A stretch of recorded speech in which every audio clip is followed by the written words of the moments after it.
From Winnipeg, Manitoba, the CBC Winnipeg Comedy Festival presents Crossing the Line, starring John Wing, Darren Frost, Mike Ward, Shazia Mirza, Keane, Elvira Kurt, Dan Licoppe, and your host, Jon Dore. Now, please welcome a man who's never met a line he hasn't crossed, Jon Dore. Yeah! All right! Woo! Okay. Yeah. Woo! Welcome to the Winnipeg Comedy Festival. My name is Jon Dore. I'm your host, and the theme is Crossing the Line. Some of you are probably thinking, oh, is that why you came out in the wheelchair? I don't think it's politically correct for an able-bodied person to misuse a wheelchair unnecessarily. Probably thinking just because the theme is crossing the line, that's not very clever. Oh yeah? Guess who got the best parking spot tonight? Yeah, I did. That's a joke. That's something. I borrowed it, so just let me get rid of it quickly. If you could return that to Bill, please. What's that? Bill. Well, he's the only guy in the green room lying flat on the ground on his face. I think they'll find him. All right. Winnipeg Comedy Festival, crossing the line. Okay, I know what you're thinking. Is this guy gonna push the envelope of good taste all night long? No, I'm not just gonna come out and shock you. All right, that's not how you cross the line. It's not the only way. For example, I'm not even gonna do my abortion joke tonight. All right? I'm not doing it. Because when you do an abortion joke, you have to be careful. There could be someone in the audience who actually has no sense of humor. So you gotta be very careful. All right? Yeah. And also, as soon as I mentioned the word abortion, I could hear you go, oh boy. Or no boy. Or girl, right? We don't know the gender, and that is the magic of an abortion. Well, there's no magic. There's no magic. So yeah, I'm not doing my abortion joke tonight. Anyway, really nice to be here in Winnipeg. I always love coming here. And once again, crossing the line, it's interesting because there are so many things that you can do to cross the line. Sometimes you can go too far. Sometimes you can say things too soon, you know? There are just so many different factors that influence whether or not... oh my God, I'm smoking! I'm smoking. I didn't even, it's just kind of force of, oh. This crosses the line. This is a public health issue. I am embarrassed. Well, I'm gonna put it out, and don't worry, I'm not going to litter, because I know that crosses the line with some people. I'll get an ashtray out here. Ashtray.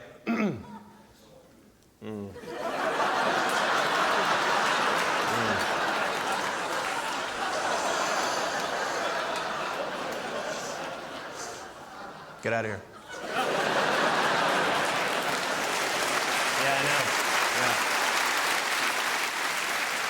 Yeah. All right, are you guys set to get this show started? What do you say? Are you ready for some show? All right. John Lennon crossed the line when he said the Beatles were more popular than Jesus Christ. This performer says he's more popular than Richard Dawkins. Please welcome John Wing.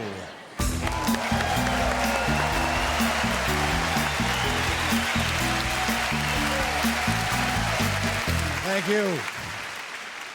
Tonight, I'm going to talk about religion. And I hope I don't offend anybody when I say that religious people are the most easily offended people in the world.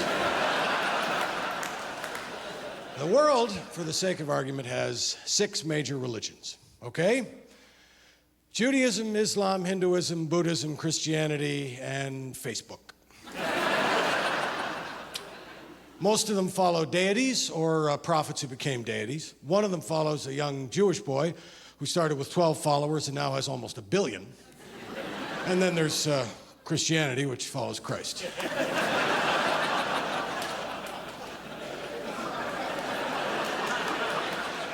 Now, in order to keep the faithful in line, each religion set up rules, lines you must not cross.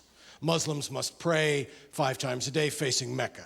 Catholics must pray before they go to sleep, and occasionally if they really need something like a new bike or a bingo.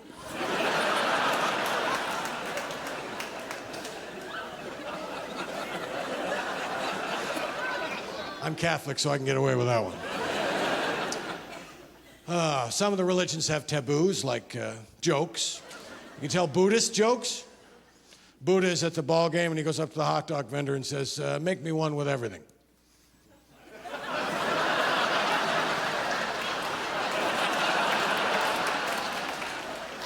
But you can't really tell jokes about Islam.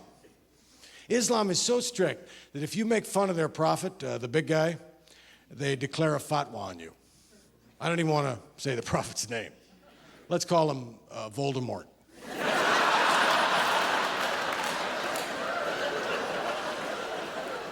I don't even have any idea what an Islamic joke would sound like.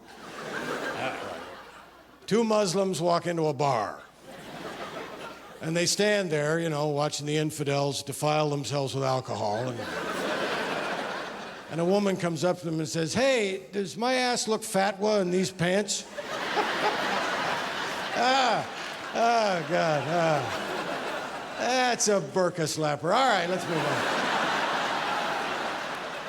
Many religious holidays involve fasting because every one of the major religious deities, with the exception of the Facebook guy, went out at one time and fasted for a month or 40 days or, you know, seeking enlightenment. And they all discovered the same thing. Hunger. Muslims must refrain from eating or drinking anything until sundown every day for a month during Ramadan. Buddhism recommends you be a vegetarian, but it's not mandatory. You know, as I was researching this topic, I really got to like Buddhism. You know, almost all of their rules end with, but shit, do whatever you think is right. Man, I love that. Jews can't eat meat with dairy, which is a shame because they will never know the joy of the pork milkshake. And God said, don't eat from the tree of knowledge, and millions of people have embraced that philosophy. Well, okay, mostly Americans, but still. The tree of knowledge was the first line in Christianity. God told Adam and Eve, don't eat from this tree. Supposedly an apple tree, but who knows? I mean, could have been a banana tree, and God didn't want Eve to notice that the banana was bigger than Adam was. You know, it could have. It's an allegory for Voldemort's sake. I mean, it could have been any tree. It could have been any plant. It could have been marijuana. And God said, do not eat the marijuana, and neither shalt thou remove the stalks, dry them, strain them, roll them into fatties, and set fire unto them, or thou wilt surely die, laughing. So don't eat from the tree was the first line. And they crossed it immediately. First chapter, right after he told them not to. When you look at religious lines, it's almost as if they're put there to be crossed. I mean, for every one you leaped over, your parents were there with a new line. Don't swear. Okay. Don't swear in public. Shit. Don't swear out loud. Hey, don't touch yourself. Okay, don't touch yourself in front of grandma, all right? Don't have sex. Okay, don't have sex until you're married. Okay, don't get pregnant. Okay, don't have an abortion. Okay, don't tell your mom I gave you the money for the abortion. See you in hell. First lap dance is on me. Thanks, guys. Coming up, crossing the line. People with bad manners really frost Darren Frost when the CBC Winnipeg Comedy Festival continues.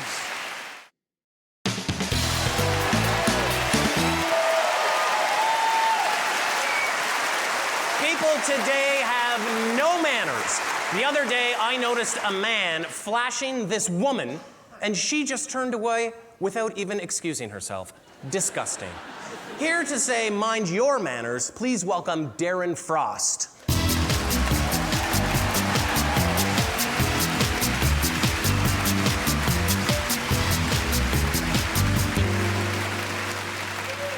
Hi. I know I'm weird looking. Get it out now. Get it out now. I don't want to be 5 minutes in. Does he know he's weird looking? I know, trust me. I see this face every single day. It's funny I'm here to talk about manners, and you guys just laughed at my appearance. You laughed at me, not with me. There's a difference. We live in a mannerless society, friends. We all know that. We see where the world's going. The way I look is because of manners. I had to shave my head down to the wood just because of manners. Do you think I like looking like a fat Phil Collins? No, I shaved it because of what people would say to me. I was on a plane to Vancouver, a couple beside me. For 2 hours, they pointed and laughed. Oh, he points at me and he goes, has anybody ever told you you look just like that porn star named Ron Jeremy? No. Nobody ever has. But man, is this flight gonna be awkward? Different cultures react differently to manners. They have a different sets of codes. British are the worst. They're the worst. I'm British, I can say that. They almost use manners like a form of elitism, like they're better than us. Have you ever tried to eat a fancy meal with someone from Britain? You're like, wrong utensil, wrong utensil. And I'm like, honey, I'm Canadian. You're lucky I don't eat this soup with my bare hands. And which fork should I stab you with? Is that the salad fork? Now, when you talk about manners, who is the worst? Of course, teenagers. Why? Because they watch TV, and that's where they get their manners from. Shows like Jersey Shore, am I right? Even mobsters watch this show and go, I think these kids need to get whacked. Folks, Jersey Shore is a sign of the apocalypse. You can actually feel your brain dying while watching this show. If you watch a whole season, it like wipes a year of college right out of your brain. Folks, season 1, you better go into the PhD, because by season 6, you're signing up for 16 and pregnant, my friends. Then the kids walk around and they think they own everything because they watch these shows. 14-year-old boys are the worst. The worst. You ever done this? You try to drive your car and one of these young punk kids are crossing, they're walking, and they don't care about you. They just give you that screw you look. You know that screw you look. This one?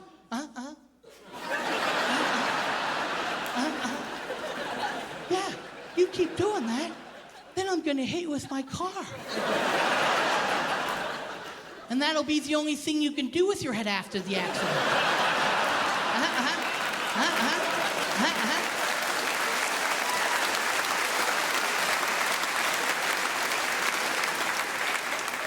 You can't hurt the children, and what you have to do is teach them manners by example, not words. Here's what you do. You don't hurt the children because there's laws and stuff. I looked into it. Here's what you do. You pull your car over, you hold them down, you don't hurt them, you just lightly keep them. That's what you do. You drop your junk in their mouth, and you go to work. That way, the next time, they'll weigh the pros and cons. Do I want to taste a fat man's ball for the rest of the day? Or am I gonna walk a little faster? This driver looks like he sweats a lot. I'm gonna run. Thank you, Winnipeg. Thank you very much.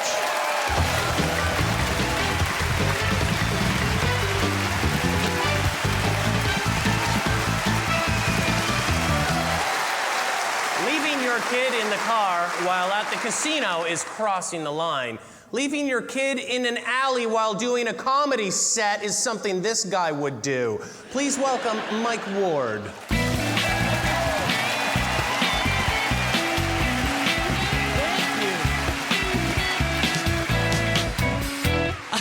I'm here to talk about kids. Now, here's the thing. If you have kids, don't hit them. You shouldn't hit your kids, but your kid shouldn't know that you're not allowed to hit them.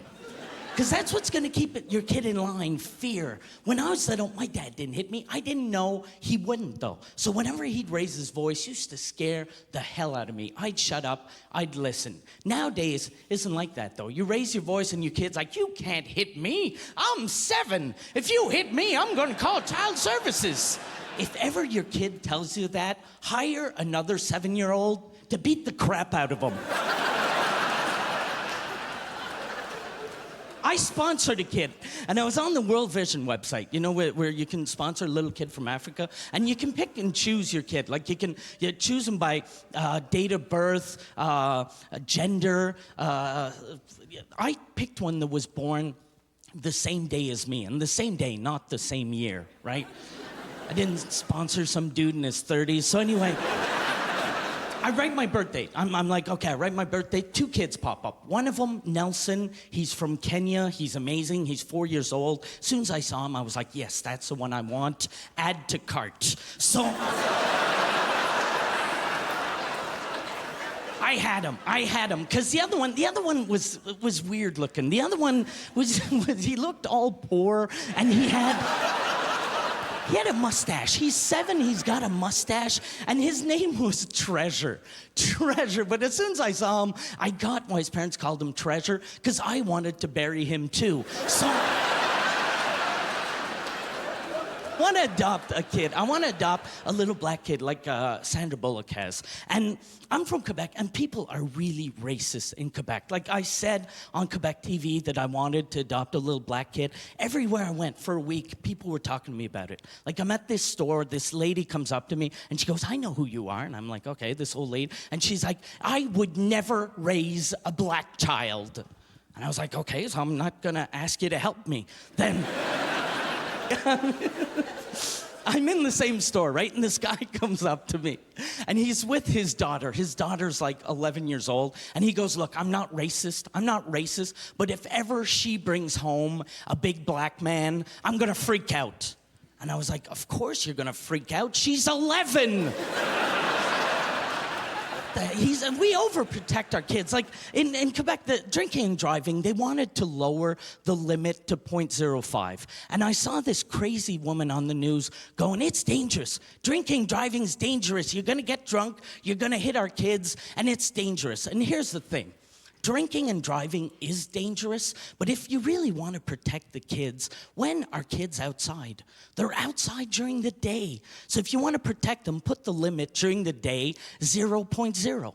Right? Supper time, kids come in, then you put it to 0.05. 7, 8 at night, they're all indoors, you bring it back up to 0.08. 10 o'clock, they're asleep, you bring it up to 1.2. Midnight, 3.7. Because seriously, if at 2 in the morning, I'm shit-faced, I hit your kid, what the hell was he doing outside? Thank you, guys. You've been a lot of fun. Thank you. Up next, Muslim comic Shazia Mirza crosses the line for fun and profit on the CBC Winnipeg Comedy Festival.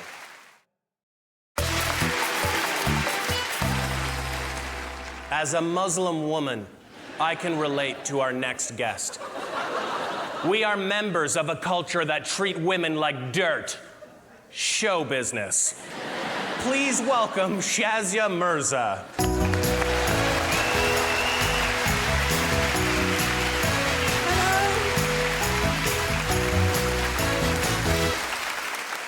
It's so nice to be here in Canada. I am British and I'm also Muslim, so thank you for letting me into your country. My parents, they don't know that I'm here tonight because they don't give a shit about anything I do. They just want me to get married. Obviously, Muslim men, they don't really want to marry me because I speak. But I am quite looking forward to my wedding day. I can't wait to meet my husband.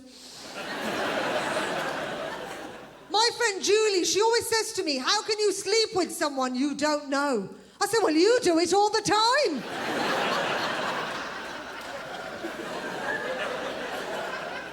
First time my parents tried to marry me off was when I was 17. He was 45, so he was quite young. I called up my mother on the night that Michael Jackson had died. I was really sad that Michael Jackson had died, because I felt he was the people's pedo. I said, Mum, Michael Jackson is dead. She said, well, at least he's got 3 children. What have you got? She has a habit of turning all world events and tragedies like death, famine, volcanic eruptions, back to the subject of marriage. I went home the other week, I walked in, she went, just get pregnant. There was no hello, how are you, how's the cancer? It was just get pregnant, which I think is very strange because my parents taught me nothing about life, nothing about men. I don't know anything about men. First time I kissed a man, I was 25. Second time I kissed a man, I was 30. By the time I'm 40, I might get fingered. And for the big 5-0, I'm going to donate my hymen to the Palestinians as a missile defense shield.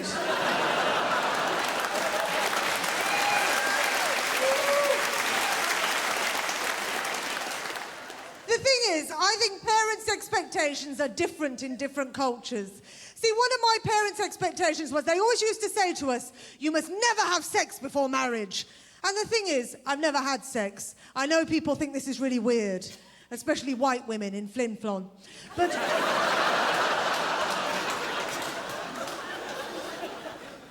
it's been such a long time now, I don't think about it anymore. I think the only way I'm going to get it now is if it snows heavily and someone slips in. I tell you what I'm really worried about. Some Muslim men, they believe that when they blow themselves up, if they blow themselves up, they're going to get 72 virgins, right? Which is quite a high price to pay for a shag. But I have to tell you, this is a misinterpretation of the Quran. It is not really 72 virgins, it's 72 raisins. Because in 7th century Arabia, the sweetest, purest thing you could get when you got to heaven was a raisin. But the horny clerics have now said, this is virgin, right? Go and blow yourselves up, everybody. You're going to get 72 virgins. Those suicide bombers are going to be so disappointed. You know, when they get up to heaven and God turns round to them and goes, here, mate, here's a box of Sun-Maid. What I'm really worried about is I've never had sex. I'm really worried that if I die a virgin, then when I get to heaven, I'll have to sleep with one of the suicide bombers. You've been great, everyone. Thank you very much.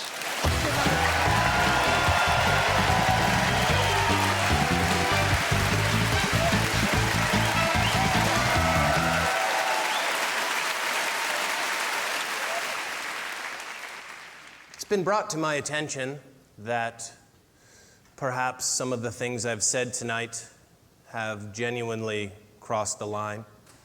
So here to help me understand how ethical some of my behavior is, please welcome, and this is true, from the University of Manitoba, Professor of Ethics, Arthur Schaefer. Give it up for Arthur. Yeah.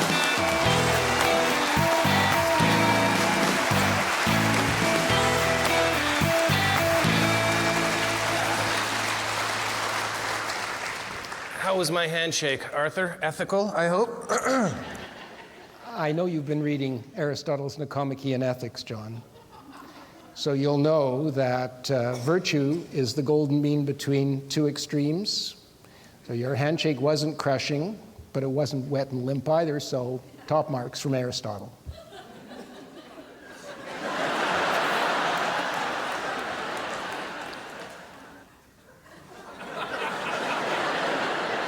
Whatever.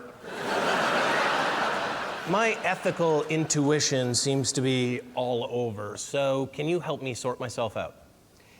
In philosophy, we do a kind of therapy for our students, and the philosophy students in the audience will know that philosophers love to talk about trolley problems. Okay. So a trolley's going down the track. Yeah. It's out of control. There are 6 kids, young children, playing at the end of the track. Oh my. But you're standing nearby, and there's a switch which you can pull. That'll divert the train onto a spur. Unfortunately, there's a little old lady sitting in a chair at the end of that spur. Dying of cancer. Dying of cancer. Should you pull the switch? To kill the old lady dying of cancer. Yes. Or the 6 children. If you don't pull the switch, the 6 kids die. Oh, so either way, someone's dying. Yeah, the question is whether you kill one person or let 6 people be killed. How old is this lady? Like, how old is she? Well, it's a trolley, so the only places with trolleys, as far as I know, are San Francisco and Mr. Rogers' Neighborhood. Which means chances are the kids are gay. So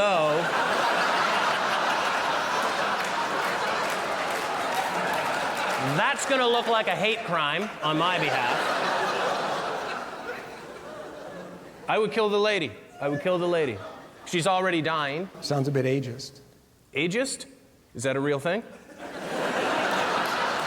Well, these people have, she's taken up more. And sexist. Too. And sexist, because she's a woman and she's old. Yeah. Yeah, kill her. Kill her, yeah. Is that unethical? I mean, I have to kill someone. 90% of my students would agree with you. You'll be pleased to know you're with the majority. They would kill an old lady too? Or disappointed. They would kill the old lady. Well, here, I've got one for you, because here's one that I've always heard, and maybe this applies to ethics as well. What about, would you, okay, professor of ethics, would you go back in time and kill Adolf Hitler in order to end the Holocaust, but risk altering the future? But keep in mind, you're going back to kill Adolf Hitler when he was 4. I can throw kids into my equations, too. What you're asking me is whether the end justifies the means, whether a morally good end can justify killing a child, say. Well, I'm asking you if you'd kill Hitler when he was 4. And remember, you gotta find him. He doesn't have a little mustache then. All these kids are gonna look the same. The answer is that a morally good end can justify morally bad means, but the means have to be the least bad means available. Now, you know, John, because I know you've studied history and you're an educated person, that Hitler he had one testicle. Hitler had one testicle. Hitler had one testicle. Where are you going with this? So, if you could cut off the other testicle, you might not have to kill him. Yeah, that wouldn't make him mad at all. Okay, help me out with this. You've watched my performance here tonight. Yes. Was there anything unethical about what I said? Well, I think you did a very good job of crossing the line. I think you crossed every line. Thank you. On the stage and off. You were offensive, disgusting, revolting, but I don't think you were unethical. You sound just like my mother. Great to meet you. Ladies and gentlemen, it's Arthur Schaefer, Professor of Ethics. Still to come, Sean Keane has lots of line-crossing one-liners when the CBC Winnipeg Comedy Festival continues.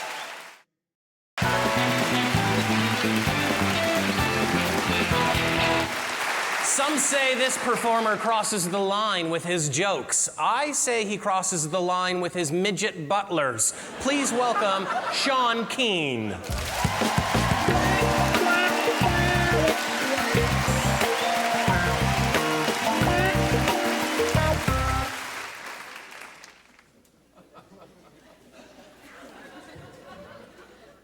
Somebody left a piece of gum in the urinal.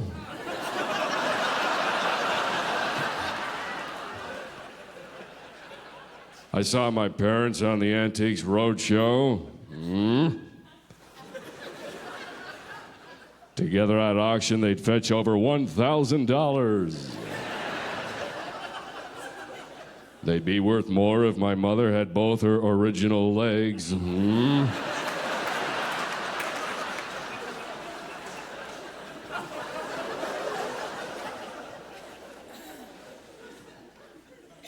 Joined Alcoholics Anonymous. I'm not an alcoholic, I just want to know who is. My father drank a lot of beer. He quit in '72, but he's still returning the empties. I was never close to my father. Even in home movies, I could only get on as an extra. I went to a dance when I was in high school. All the kids were up having fun dancing, except this one very homely girl standing all alone in a corner looking very sad. It made me feel terrible, so I went up to her and I asked her to leave.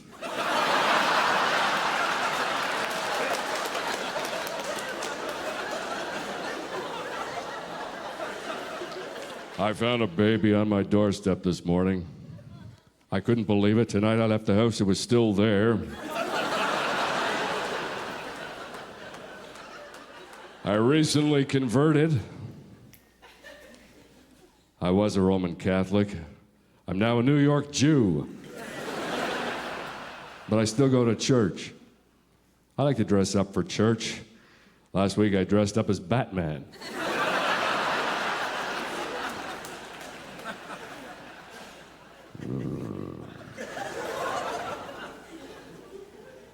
I choked on my own vomit today. It's my fault. I was eating it too fast.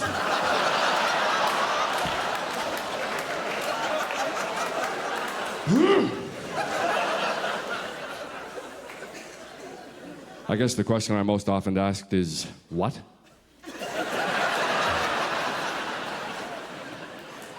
My 95-year-old widowed grandma's back on the dating scene. She tells me it's tough. Guys want nothing to do with her when they find out she has a kid.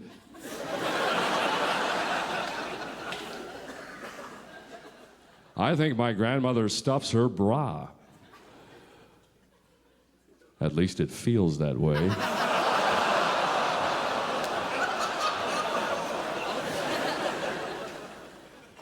Oh, my girlfriend died.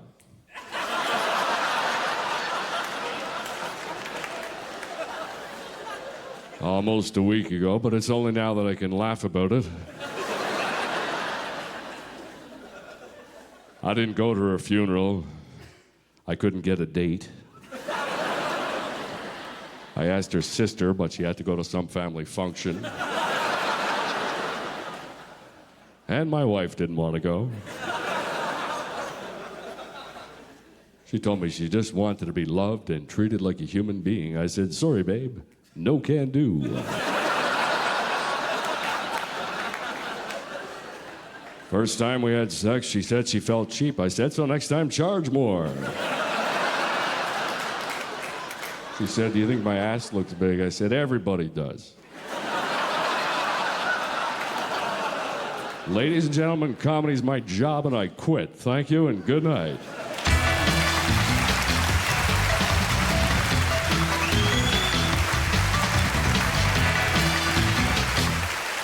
Mel Gibson crossed the line when he made anti-Semitic comments to a police officer. Our next performer could pull me over with her sirens.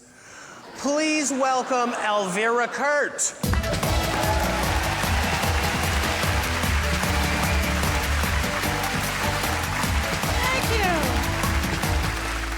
Thank you. I was just mortified when I realized that John and I are dressed identically.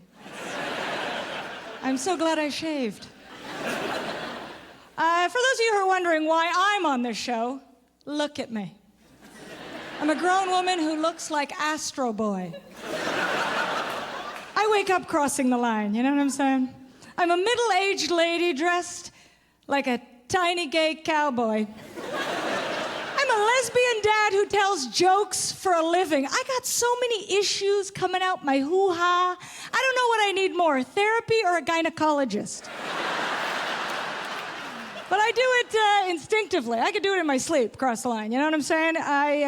Case in point, my girlfriend wants us to go into couples counseling, all right? So we can communicate more authentically. I know, right? And now I'm not saying there's anything wrong with improving yourself, especially for someone you love, but I'm saying why go through all that trouble when you can simply buy someone's love? Anyway, when Chloe brings up the whole couples counseling, authentic communication, blah, blah, blah, blah, blah. What I say is, or I can take you on a 2-week cruise of the Mediterranean Sea. So we're on the cruise. It was a lesbian cruise. And by the way, that's something I highly recommend for any woman out here. Lesbian, bi, or bored silly. All of you will come. No, you're all welcome. All of you are welcome. I always get that wrong. I always think that.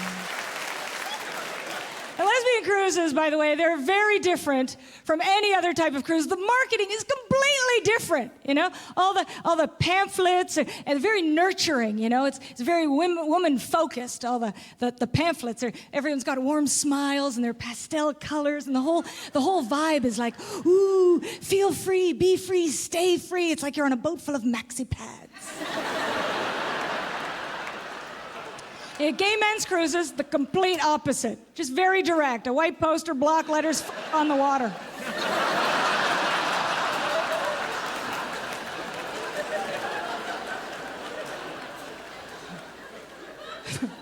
The best part of a lesbian cruise is pulling into port.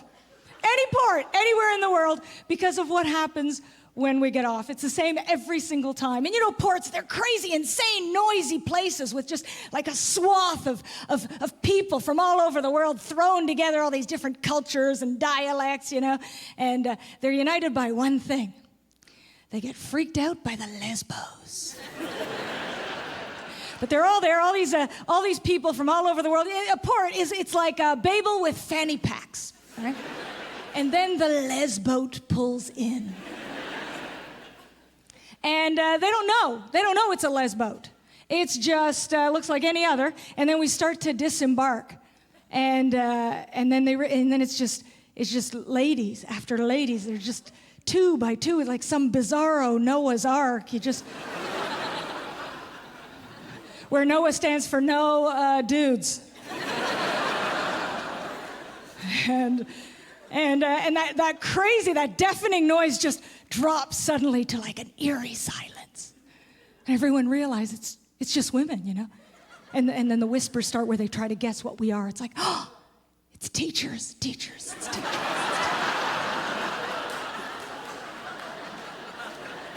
Nurses, no, it's nurses. Golfers, it's golfers. That's why I always like to be the last one off. So I can screw with their minds a little bit. Yeah. Always stomp down the gangway. Arr, we're the pirates of Poontang, people! Arr. Thanks, everybody. Take care. Next up on Crossing the Line, Dan Licoppe's Marital Madness as the CBC Winnipeg Comedy Festival continues.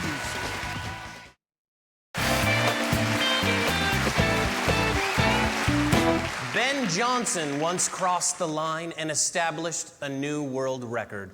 This performer is also on drugs. He must be, because he's about to talk about his marriage in front of a national audience. Please welcome Dan Licoppe.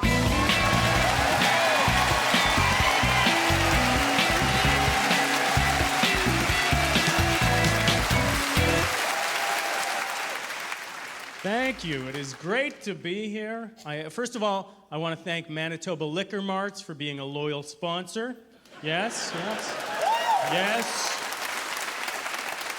Not of the festival, of my marriage, thank you. You've saved many evenings.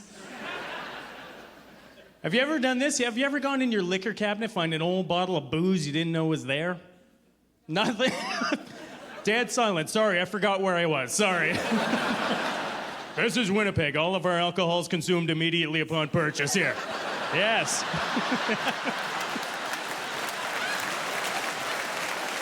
I found an old bottle of booze way in the back of my liquor cabinet. Amaretto, covered in dust. My wife bought it like 10 years ago. What was she thinking? The day she bought amaretto, it's like, hey, let's get hammered today on something sweeter than maple syrup. How about that? You know, a little something to take the edge off the waffles this morning, you know.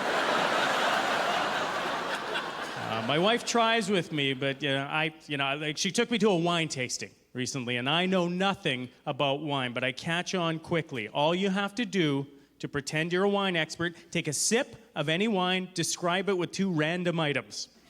That's the whole shtick. That's all the wine guy did. He just swish around the glass, take a sip, and go, I taste raspberry and oak.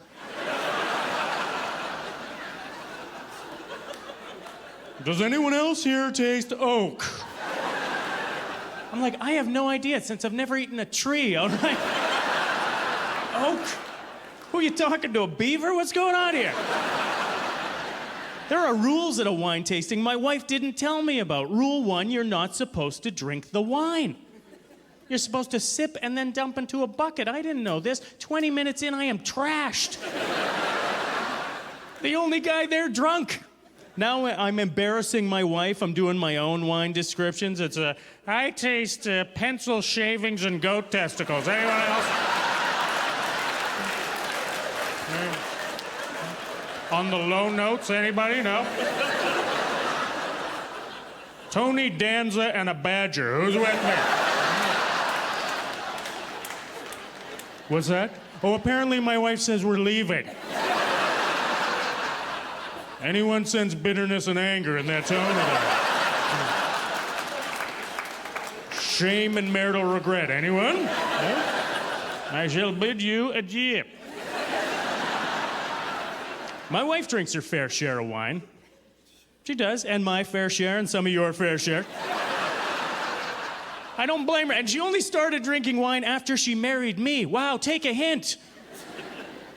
I don't blame her, though. It's tough to be married to a comedian sometimes. She comes home after a day running her own business, dealing with importing and customers and accounting, and then she says, so what did you do today?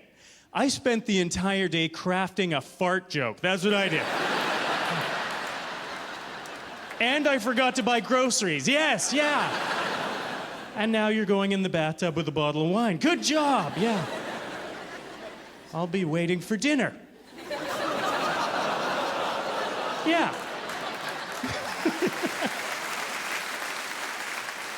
I was in the delivery room. I have 2 beautiful boys who have parents here, of course, yeah. 4 of you, good. I don't think I was much help in the delivery room. I don't think men are, really. My wife knew this because she gave me specific instructions. She said, all I want you to do is hold my hand and say, you're beautiful, you're doing great.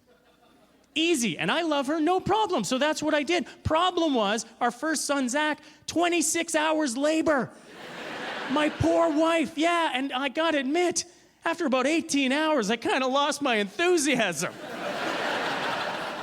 Sorry, I went from, you're beautiful, you're doing great, to, are you even trying?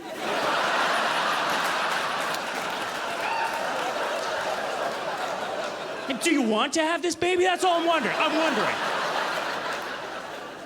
Because since we've been here, a teenage mother came in, gave birth, and updated her Facebook status, okay? I'm just...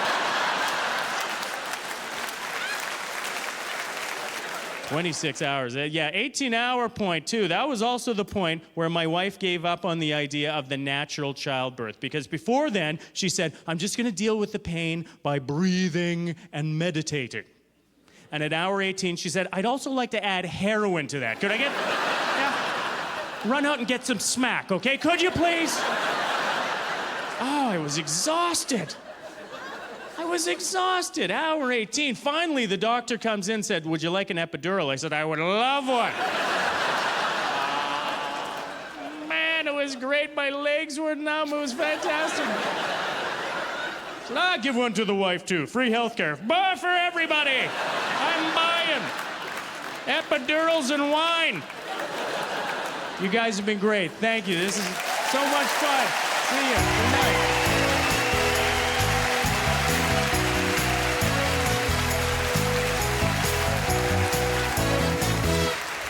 That's our show for tonight. Remember, life is a two-way street. If you cross over the line, you might get hit. I'm being serious.